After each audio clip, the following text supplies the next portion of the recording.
Good morning, how y'all doing? So this first video gonna be about today is gonna be about Nick Cannon, wilding out trying to get him back.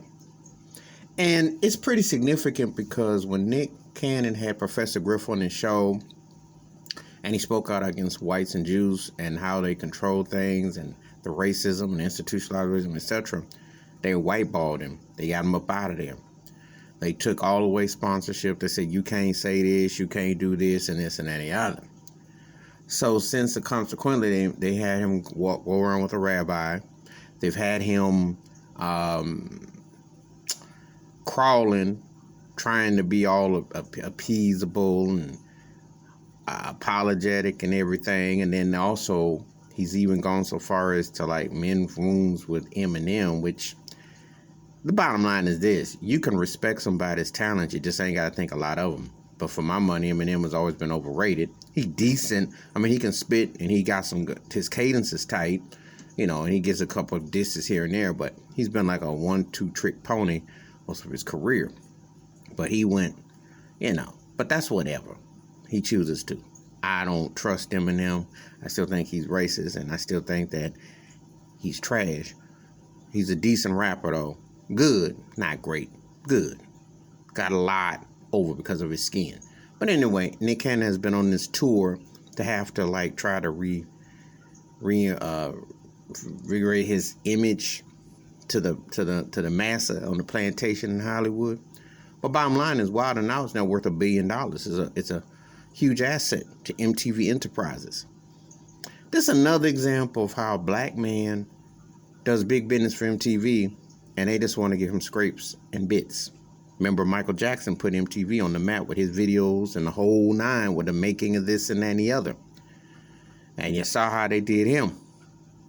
And I'm not comparing Michael Jackson to Cannon because that's night and day. But in the entertainment aspect, one thing is common knowledge. You're still just a brother, just another black person to them on their plantation. And they let you know about it.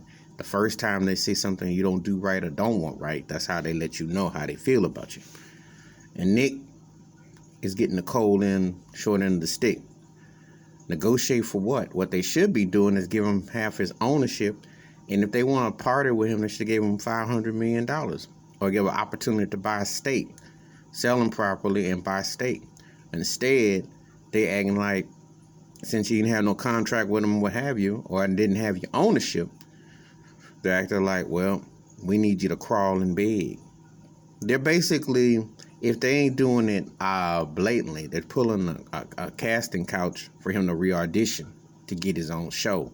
That's the games Hollywood plays, especially when you're black. You see it unfold all the time. People don't always tell the truth about it. It's an ugly, ugly business. And this is just another form of a plantation gone amok in the Hollywood game. So, will Nick Cannon roll back with Wild 'N Out, or will he bounce? That's the question. But it was his show to begin with. He's the one who made big bucks there and did a great job. And for the record, despite the cornball and despite the modern shuffling that he's doing now, I do dig his career. Excuse me. He showed a good enterprising entrepreneurship as an all-around entertainer, trying to do a little bit of this, a little bit of that. And I like his speeches. I like what he reflects on Kaepernick and others. But this here, look, man, they going to make you crawl big, swirl, and just spin until they break you.